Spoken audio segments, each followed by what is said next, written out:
Some is Tiger's new love interest, and it's Olympic skier Lindsey Vonn. The couple just publicly acknowledged their relationship for the first time a few days ago, posting this photo on Twitter. Of course, she's beautiful, athletic, and blonde. It just happens to be kind of a spitting image of his ex-wife, former model Elin Nordegren, as well. That is the new girl on the left, and the old one on the right, if you want to refer to him that way.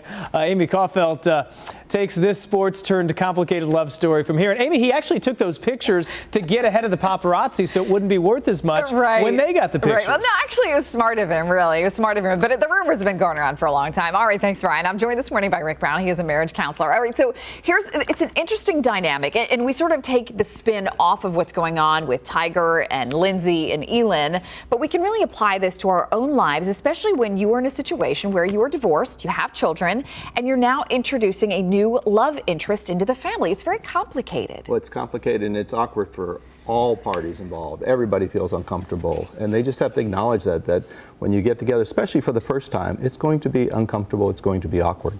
There's one story that just came up recently where apparently Elin was at a soccer game with her boys, with the kids, and Tiger and Lindsey were there, and Lindsey ended up sitting in the car the entire time because she was everything was so awkward. How do you handle a situation like that? What should you do to prevent that from happening?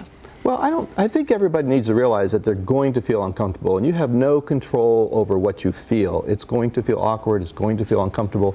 The only thing you have control over is what you do with those feelings. And so I think these are all professionals. They're used to being in the media. They're going to be able to handle that in a way that's very professional. But for all of us who are dealing with those kind of situations, I think we have to really look at the end of the day, do I interact in that situation in such a way that I feel comfortable, I feel good?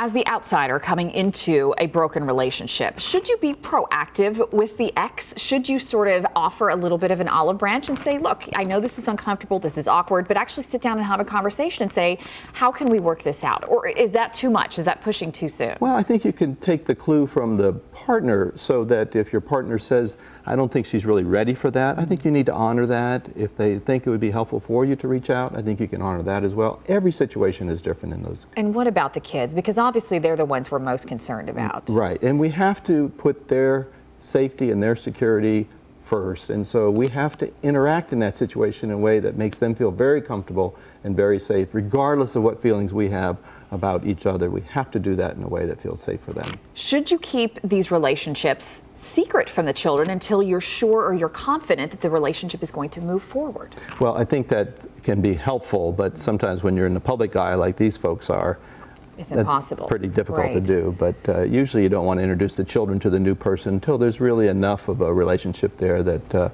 you're going to be spending a lot of time together. All right, Rick Brown, always good to talk to you. Interesting information that so many people are going through this. It's true. So we really appreciate your time. Thanks. Good to be with you.